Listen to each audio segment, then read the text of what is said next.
Ave María Purísima, sin pecado concebida, Santo Tomás de Aquino, ruega por nosotros. Continuamos entonces la lectura de la obra de Garrigou-Lagrange, el sentido común y las fórmulas dogmáticas. Estamos entonces hoy comenzando la primera parte, que es el sentido común. Lo que va a hacer el padre Garrigou-Lagrange es exponer las doctrinas erróneas sobre el sentido común, siguiendo la misma metodología de Santo Tomás y Aristóteles. Primero exponer el error, luego exponer la doctrina verdadera, ¿no? Primera parte, ¿qué es el sentido común? Se deben encontrar en los filósofos tantas teorías del sentido común cuantas teorías de la razón existen en ellos. El empirismo nominalista y el conceptualismo realista deben estar representados. Sirve mucho esta obra para estudiar las corrientes modernas de filosofía, ¿no? Ya que el sentido común por consentimiento general no es más que la razón espontánea o primitiva, ha de esperarse que se hallarán entre los filósofos tantas teorías del sentido común cuantas teorías de la razón existen entre ellos. El empirismo como el racionalismo deben estar representados. Hasta no sería imposible encontrar en este punto las cuatro grandes teorías generales. Primera, el empirismo. Segundo, el racionalismo innatista, de Platón, u ontologista, de Malebranche, con intuición pura de lo inteligible. Tercero, el racionalismo innatista sin intuición de lo inteligible, en Kant. Cuarto, el racionalismo empírico con intuición abstractiva de lo inteligible en lo sensible.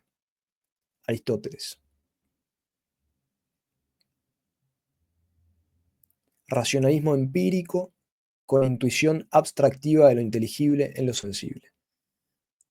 Desde el punto de vista metafísico, equivale el empirismo al nominalismo, el racionalismo innatista al realismo platónico, el racionalismo ontologista al conceptualismo puro y la doctrina aristotélica al conceptualismo realista o realismo moderado. En verdad, el sentido común no se reconoce a sí mismo sino en la más comprensiva de estas cuatro teorías, en el racionalismo empírico o conceptualismo realista, que es precisamente, según propia confesión de Bergson, la metafísica natural de la inteligencia humana. La teoría nominalista del sentido común es ya más bien el proceso del sentido común, como lo serían, por otra parte, en grados diversos, una teoría realista en el sentido de Platón o una teoría puramente conceptualista en el sentido de Kant.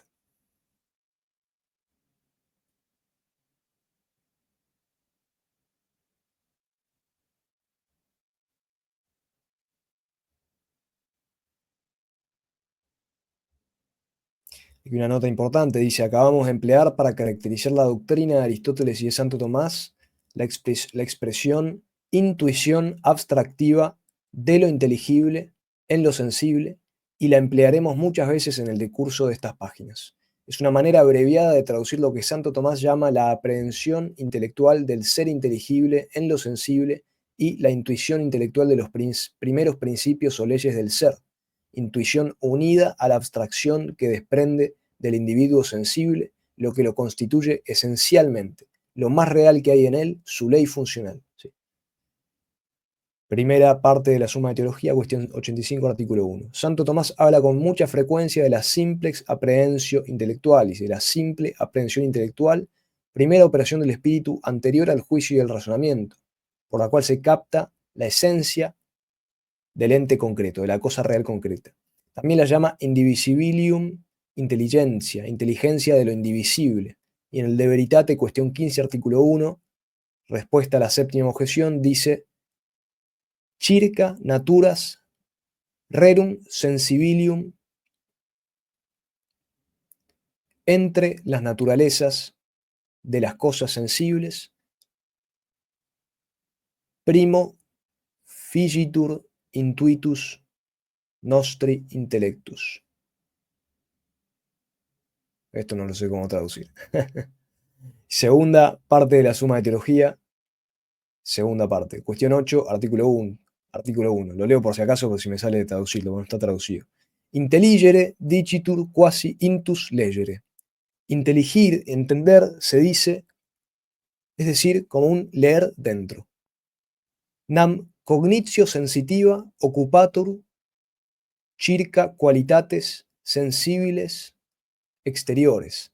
Ahora bien, la cognición sensitiva, el conocimiento sensible, se ocupa de las cualidades sensibles exteriores, como el ojo del color. Cognitio autem intellectiva, en cambio, el conocimiento intelectivo, conocimiento intelectual, penetrat usque ad essentiam rei. El conocimiento intelectual, en cambio, no se queda en las cosas sensibles, las cualidades sensibles exteriores, sino que penetra hasta la misma esencia de la cosa. Objectum enim intellectus est quod quid est. El objeto, por lo tanto, del intelecto es aquello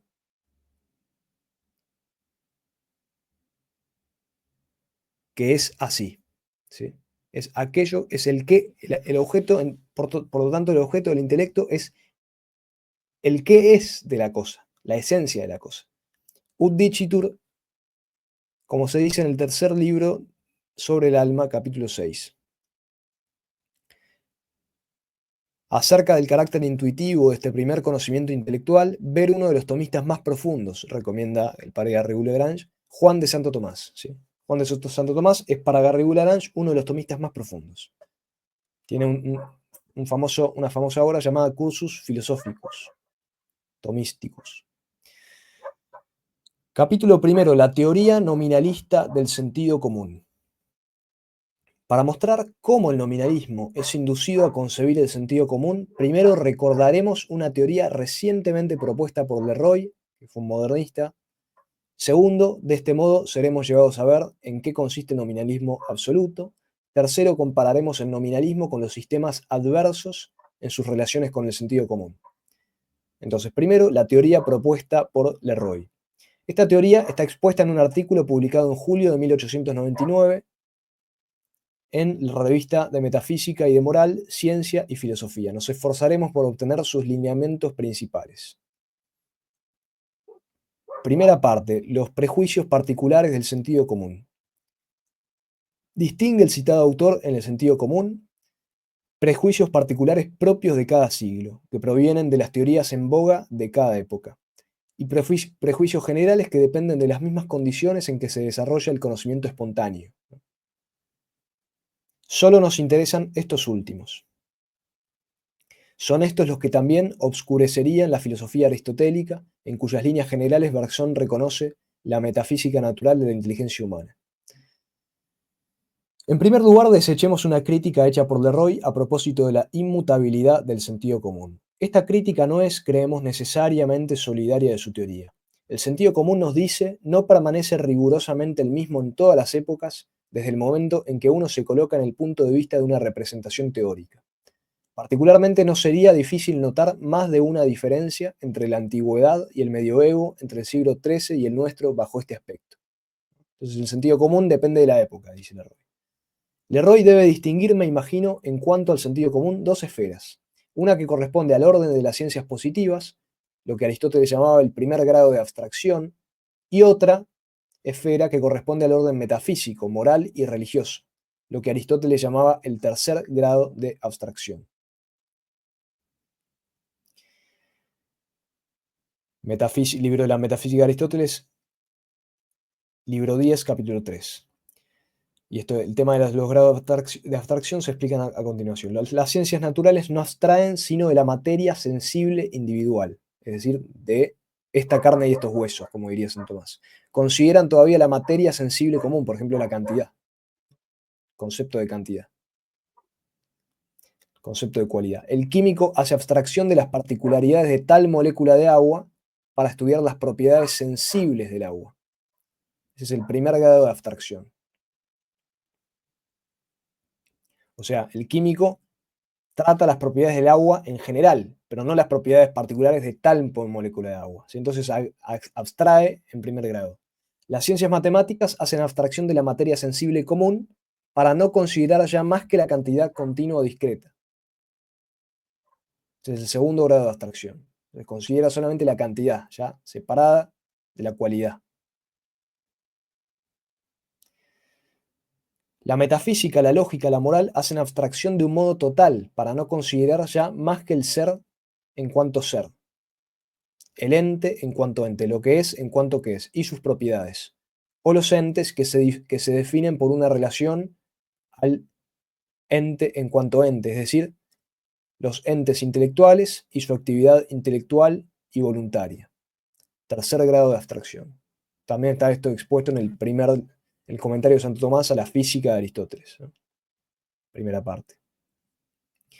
En esta última esfera, Bergson reconoce la inmutabilidad del sentido común, aun si uno se coloca en el punto de vista de una representación teórica. No escrito a propósito de la filosofía de Platón y de Aristóteles, Bergson escribe: de este inmenso edificio queda una sólida armazón, y esta armazón diseña las grandes líneas de una metafísica que es, creemos, la metafísica natural de la inteligencia humana. Y también dice Bergson: un irresistible atractivo conduce a la inteligencia a su movimiento natural, la metafísica de los modernos a la metafísica griega. Todo es obscuro en la idea de la creación si se piensa en cosas que serían creadas y en una cosa que crea, se hace habitualmente, como el entendimiento no puede menos que hacerlo. Es una ilusión natural a nuestra inteligencia. ¿Sí? También Bergson. Por otra parte, el mismo Leroy admite a propósito del sentido común prejuicios particulares propios de cada siglo y de cada temperamento, y prejuicios generales provenientes de las mismas condiciones en las que se desarrolla el conocimiento espontáneo. Es decir, hay cierto relativismo, ¿no? Depende de la persona, depende de la época, depende de las circunstancias. En el primer grupo, a centrar, o sea, en los prejuicios particulares propios de cada siglo y de cada temperamento, a centrar los errores sistemáticos, variables con los hombres, las circunstancias, los países y los tiempos, que provienen de las teorías en boga en cada época y que obscurecen el conocimiento corriente. Si se entiende en efecto por sentido común el conjunto de las opiniones generalmente aceptadas en la época en que se vive, fácil es demostrar que éste se engaña y que cambia, ¿no? El sentido común se dirá conformándose con las primeras apariencias y mezclando además con ellas sus imaginaciones, admite frecuentemente como verdaderas cosas falsas. No hay una sola gran verdad científica que el sentido común no haya primeramente desconocido y rechazado. Cristóbal Colón, Galileo, Harvey han parecido en su tiempo estar desprovistos de todo sentido común. Estos son citas, ¿no? De la misma manera, si por esta palabra se quiere entender el modo habitual y con algún miramiento de juzgar entre el vulgo, no se está equivocado al añadir: en el propio orden de las verdades morales, recela de todo lo que sale de lo ordinario y de lo común. La virtud socrática lo inquieta, la virtud estoica lo amedrenta, la misma virtud cristiana ha sido llamada la locura de la cruz. El buen sentido del excelente Plinio nada puede comprender de ella. Cuando los apóstoles, animados del nuevo espíritu, hablan a la muchedumbre, ésta los juzga llenos de vino, y el entusiasmo de San Pablo se granjea de Festo esta extraña reprensión: Pablo, tú no tienes sentido común. Insanis Paule. Insanis Paule. Esto dice Rabier.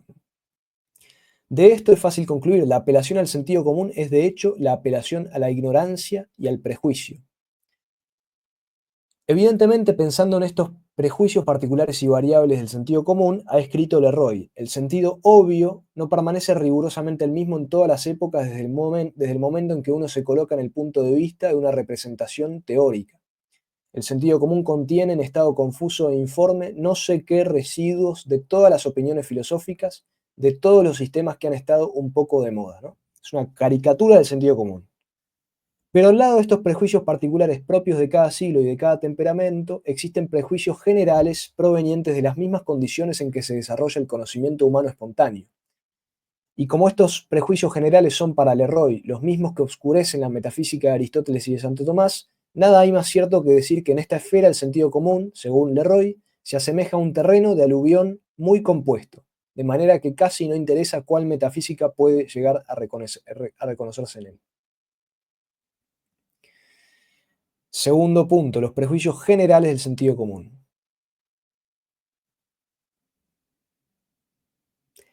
Veamos pues cuáles son estos prejuicios generales. Aquí llegamos a la teoría nominalista del sentido común. Estos prejuicios o postulados del pensamiento común son: primero, la división y la dislocación de la materia; segundo, la materialización de las cosas del espíritu. Leroy rechaza la teoría de los noúmenos, como también el empirismo vulgar que llevaría a considerar como la realidad misma aquello que ve nuestro espíritu ejercitado. Declaramos muy simplemente, dice, que estamos sumergidos en un océano de imágenes que constituyen por definición lo que llamamos la realidad, y nos proponemos examinar el valor de la organización que espontáneamente hemos impuesto a esta masa inmensa. Establece en primer lugar, sin mayor dificultad, que la percepción primitiva es la de una continuidad movediza y heterogénea, continuum sensible, un continuo sensible. Es el equivalente bajo ciertos aspectos de lo que dice Santo Tomás después de Aristóteles en la primera parte de la Suma de Teología, cuestión 85, artículo 3. El conocimiento sensible, como el conocimiento intelectual, es ante todo un conocimiento confuso. La percepción primitiva es la de una masa amorfa, indistinta y movediza, en la que aparecen y desaparecen una multitud de cualidades que todavía no se distinguen.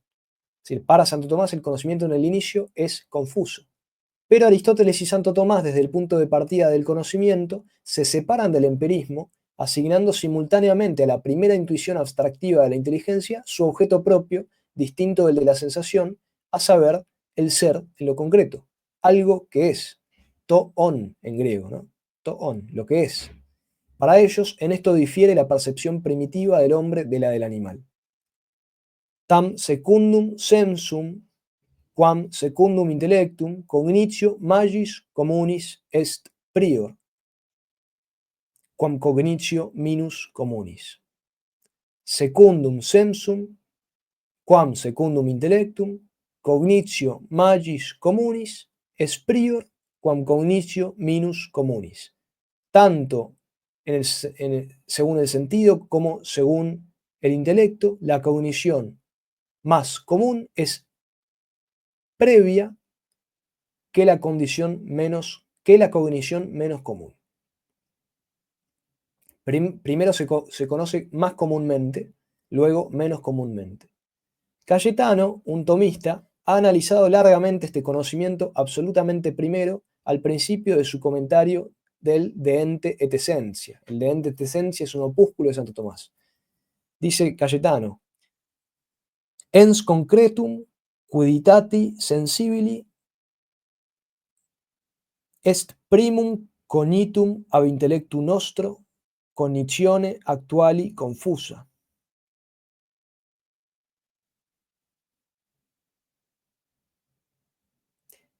El ente concreto de la quididad es esencia, el quid, la quiditas, el qué es de la cosa, el ente concreto de la quididad sensible es lo primero conocido por nuestro intelecto, cognición que es actualmente confusa.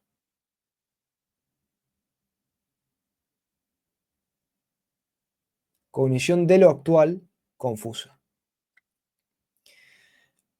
Al lado del continuo bergsoniano, o en el seno de este continuo, que es para nosotros el primum cognitum sensibile, hay un primum cognitum intelligible, un primero conocido inteligible.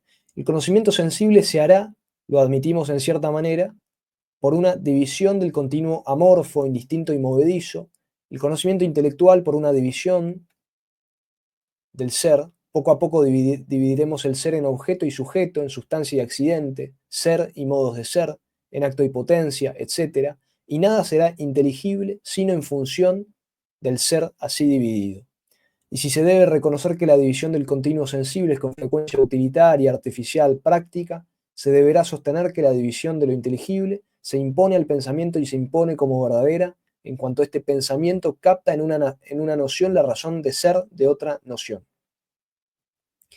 De esta primera diferencia que separa al empirismo del conceptualismo realista se deriva una segunda. Admitir la intuición abstractiva del ser en la primera percepción del continuo sensible amorfo equivale a admitir la dualidad del objeto, el ser que existe independientemente de la representación y de la representación esencialmente relativa al ser. Desde entonces el conocimiento es concebido por Aristóteles y Santo Tomás como un contacto del sujeto y del objeto independiente del sujeto, ¿no? De los sentidos y de los fenómenos del mundo exterior, de la inteligencia y del ser. La percepción indistinta del niño en mantillas no es por lo tanto más que una primera y muy imperfecta toma de contacto con las cosas. Es el conocimiento sensible y el conocimiento intelectual que comienzan ambos a salir de su estado de indeterminación o de pura potencia. Por esta primera percepción, el niño conoce confusamente todo el mundo exterior, como por su primera intuición abstractiva del ser, conoce confusamente la metafísica o ciencia del ser en cuanto ser. Para Leroy, por el contrario, esta percepción primitiva es el ideal hacia el cual el conocimiento puro ha de esforzarse por regresar.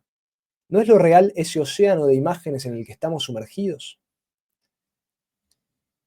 La percepción primitiva nos lo revelaba sin deformarlo. Después, dice Leroy, en la realidad percibida hemos introducido arreglos y simplificaciones cómodas y hasta necesarias para la palabra y la acción. Hemos vivido. Sería muy extraño que removiendo en medio de las cosas sin conocerlas todavía, no las hayamos trastornado un poco. Y sigue diciendo Garrigou Lagrange, ved una prueba de la manera con que hemos dividido y dislocado el continuo heterogéneo y huidizo que percibíamos primero de todo. Dice Leroy, de un sólido a otro hay discontinuidad para el tacto, continuidad para la vista. ¿Por qué preferir la primera de estas indicaciones a la segunda? Sino porque ésta es menos cómoda y menos útil que aquella, o si se quiere, porque aquella expresa mejor que ésta una propiedad de nuestro modo de acción. Dice Garrigou, por más dispuestos que estemos a admitir el carácter frecuentemente utilitario de la división del continuo sensible, en este punto no podemos seguir a Leroy. Nadie puede negar la influencia de las comodidades prácticas sobre la organización del conocimiento de las cosas sensibles. Claro está que descuidamos muchos datos inutilizables y molestos, pero la misma acción no supone el conocimiento, nihil volitum, nisi precognitum ut conveniens. Nada es querido a no ser antes conocido como conveniente. Y la acción no es tanto más segura, más eficaz y mejor cuanto mejor se sabe lo que es preciso hacer.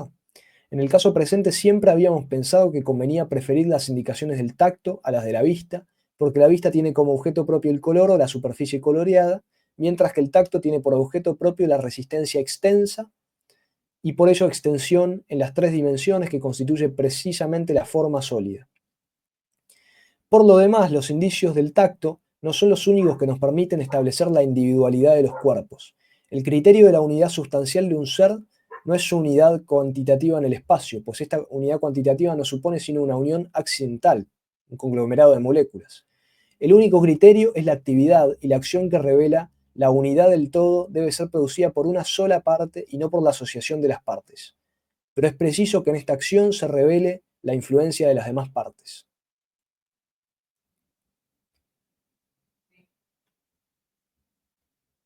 El autor cita como ejemplo el hecho siguiente. Una yegua se quebró el hueso de la pierna. Después de su restablecimiento se la destinó a la reproducción. Uno de sus potrillos que se debió matar presentó en el mismo lugar una soldadura como si el hueso se hubiese fracturado. Se ha encontrado una soldadura parecida en la rótula de un niño cuya madre había tenido una caída violenta sobre las rodillas. La individualidad de los animales superiores se establece con la ayuda de este principio que existe en el vulgo en estado confuso. Cuando en lo real distinguimos dos animales o el animal y su ambiente, ¿es realmente un arreglo, una simplificación cómoda para la parábola y para la acción? Todo esto fue Leroy. Bergson reconoce que el cuerpo viviente está aislado por la misma naturaleza, aunque su individualidad no sea perfecta. Es muy fácil establecer el carácter ficticio de la división ante la simple comparación de las impresiones táctiles y visuales, y concluir, la existencia de los cuerpos separados no nos es dada inmediatamente, es el resultado de preferencia concedida a las impresiones táctiles. ¿Qué nos queda, prosigue Leroy, para creer en la realidad de cuerpos independientes? Se dirá quizá que cada uno de estos es una región de homogeneidad, en el sentido en que dos puntos de un mismo sólido difieren menos entre sí que un punto de este sólido y un punto de la extensión circundante. ¿Pero qué quiere decir este menos? Es necesario comprender bien que la cualidad sola es real. No hay cantidad sino allí donde hay posibilidad de medida, relación de lo que contiene a lo contenido, carácter espacial en una palabra. Pero el espacio, en cuanto principio de medida, es objeto de intuición, no de experiencia. Pertenece al espíritu, no a las cosas. Estas son puramente cualitativas. Hasta aquí, Leroy. El carácter extensivo de las sensaciones del tacto y de la vista no permite admitir fácilmente lo que pretende aquí Leroy. El padre de Munink decía muy recientemente hablando de Oswald que también sacrifica la cantidad para explicarlo todo por la energía. Si se examinan brevemente todos los caracteres que él atribuye a la energía, todas las funciones que ésta debe cumplir, se llega a esta conclusión fatal de que posee todas las propiedades y encierra todas las exigencias del movimiento local. Pero todavía no se ha llegado a separar la noción de movimiento local de la de lugar. Bien podría la lógica establecer a priori que esta empresa de depuración está condenada de antemano, y un lugar real no es real y actual sino cuando está ocupado bajo cualquier razón. Pero entonces, ¿ocupado por qué cosa? Y no se diga que la presencia no es aún más que una manifestación de energía. Se puede y se debe reconocer que es indispensable un despliegue de energía para que una presencia nos sea conocida. Pero no se trata de las condiciones de nuestro conocimiento. Determinamos aquí las exigencias lógicas del lado objetivo de nuestras representaciones. Brevemente se ve asomar aquí de nuevo ese sujeto tan aborrecido, y una vez embarcado en este camino no es imposible que se vaya hasta la sustancia material, cuantitativa, que los dinamistas han abandonado desde Leibniz. Fin de cita, ¿no? Esto lo decía el padre de Monink. El espacio que pertenece al espíritu, dice Garrigou-Lagrange, no a las cosas, es el espacio absoluto, homogéneo e indefinido, la posibilidad de la extensión ilimitada en longitud, latitud y profundidad. Pero esta misma noción de espacio absoluto no puede provenir sino del espacio real y finito o lugar ocupado por los cuerpos extensos o cuantitativos. ¿Sí? La noción de lo absoluto no viene sino de la noción de lo concreto. Las cosas, a partir de lo concreto se llega a lo absoluto. Bien. Supongamos que sin paralogismo alguno Leroy haya eliminado la cantidad. Vemos que es llevado a esta conclusión. Dice, contrariamente al sentido común que hace de ella un soporte indispensable y primordial, la materia no puede ser definida sino por relación al espíritu, su esencia no puede ser expresada sino en términos de alma, y su realidad no puede ser supeditada sino a la vida interior y a la acción moral. ¿Qué es, en efecto, el mundo material? Un océano de imágenes cualitativas, pasta plástica y maleable en la que la actividad viviente traza figuras y dispone sistemas de relaciones siguiendo las comodidades de la vida práctica. Basta de cuerpos independientes, basta de cantidad real. ¿Habrá que decir otro tanto de la sustancia, de la causa? Evidentemente. O sea, se niegan las cantidades reales, ¿no? Solo es real la continuidad dualitativa, heterogénea y fugaz, dice Leroy, pero es preciso esquematizar bien para comprender y se lo hace espontáneamente. Tal es el origen y tal es el sentido inmediato de las nociones de sustancia, de causa, de relación, de sujeto, etc. El sentido común, obsesionado por preocupaciones prácticas, imagina la existencia corporal bajo la forma de un invariante que simboliza por una posición en el espacio. Esto ya es, como hemos visto, abstraer y simplificar. Pero cuando viene luego al espíritu, sus tendencias no lo abandonan. Sepulta, por lo tanto, al espíritu, esta actividad que nunca reposa, en una permanencia muerta, sin la cual, muy equivocadamente, no ve ya una verdadera existencia. He aquí su más grave error. Una división es practicada a su vez en la continuidad movediza de la intuición interior. Nos forjamos ideas separadas a semejanza de los cuerpos independientes y pensamos al espíritu como sustancia. Fin de cita. En lo tocante al filósofo, por el contrario, dice Leroy, axiomas y categorías, formas del entendimiento de la sensibilidad, todo esto se hace, todo esto evoluciona, el espíritu humano es plástico y puede cambiar sus más íntimos deseos. O sea, todas las nociones de causa, de sustancia, todo eso es pura ilusión del espíritu humano, ¿no? Tales son los prejuicios generales del sentido común, división y dislocación de la materia, materialización de las cosas del espíritu. La conclusión es que el sentido común, cuando especula, realiza entidades verbales. Por otra parte, se inclina a no tener en cuenta sino lo que se ve y se toca. Especializa y materializa, reifica y cuantifica todo. Fin de cita. No se asusten si no entienden mucho lo que están leyendo, porque es propio de las filosofías erróneas, como muy bien decía mi amigo el padre Hayton, que nos damos cuenta que son erróneas porque no se entienden. Y no se entienden, dice, porque son falsas. A pesar de esto, Leroy afirma, su fondo es seguro, la forma criticable. ¿Cuál es este fondo?, pregunta Garrigou-Lagrange. Es lo que es vivido efectivamente por todos. una organización utilitaria del pensamiento con miras a la vida práctica. El sentido común no posee un valor de representación, sino que tiene un valor de significación en cuanto que notifica la existencia de una realidad que él determina por la actitud y la conducta que debemos asumir y seguir para orientarnos hacia el objeto como causa. Consiguientemente, en las fórmulas dogmáticas es necesario distinguir entre el valor de significación y el de representación. La adhesión irreformable y absoluta de la fe se encamina tan solo al primero, al valor de significación. Bien.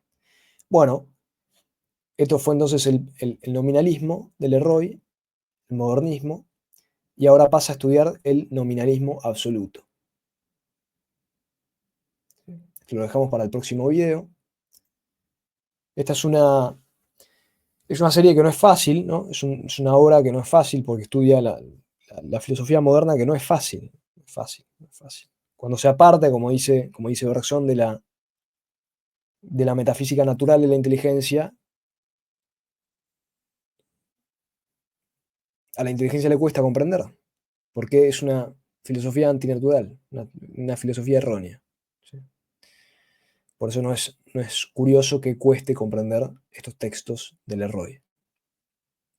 Así que hay que tener paciencia, ¿no?, al estudiar todos estos textos. Paciencia es virtud del filósofo.